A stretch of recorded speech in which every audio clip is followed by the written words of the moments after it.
The US State Department deflected a question on the Bangladeshi government's nexus with the Pakistani terror group Lashkar-e-Taiba after a law advisor to Mohammed Yunus held a meeting with an LET operative in Dhaka. During the US State Department press briefing in Washington, the reporter asked a pointed question about the meeting, which highlighted and claimed Bangladesh government's growing proximity with the radical and terror groups and increasing political support in the country for violence in Kashmir.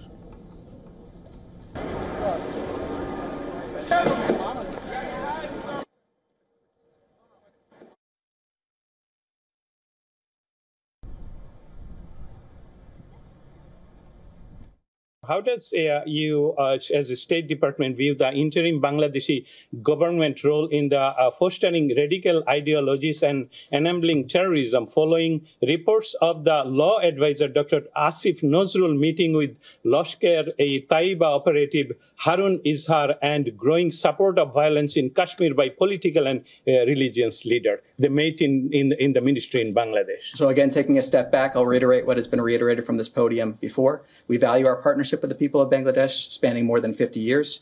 We remain committed to deepening our partnership by working with the interim government. And I already commented on your other question there, but nothing further to add. This after the meeting between Bangladesh government's legal advisor Asif Nazrul and LET's Bangladesh module chief Harun Izhar sent shockwaves across South Asia.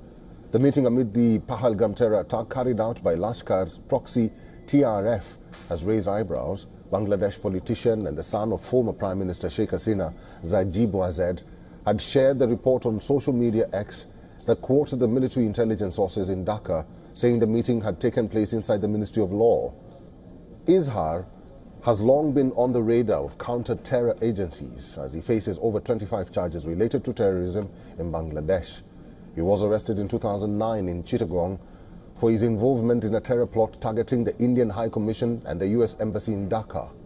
In 2013, LET terrorist Izhar was yet again taken into custody following a deadly grenade explosion at his madrasa that killed 3 people. Now, according to reports, Izhar developed close ties with Lashkar-e-Taiba leaders during his time studying in Pakistan. He also has strong ties with Hifazat-e-Islam, a hardline Islamist group in Bangladesh. Izhar radicalized several Hifazat-linked individuals under the guise of a faction named Manhaj. In 2024, he was seen in a video leading a mob of radicalized students pledging allegiance to launch jihad against India and Myanmar.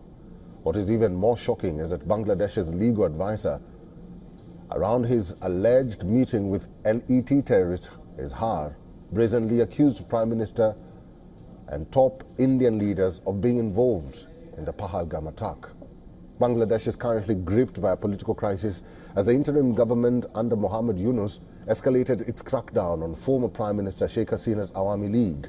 On Monday, the government issued a gazette notice imposing a ban on all activities of the Awami League and its associated organizations. The ban was implemented after a series of sit-in protests organized by Hasnat Abdullah of the National Citizens Party, which exerted pressure on the interim government to act against the Awami League. These demonstrations garnered support from radical Islamist leaders, including Lashkar's Bangladesh model chief, Izhar.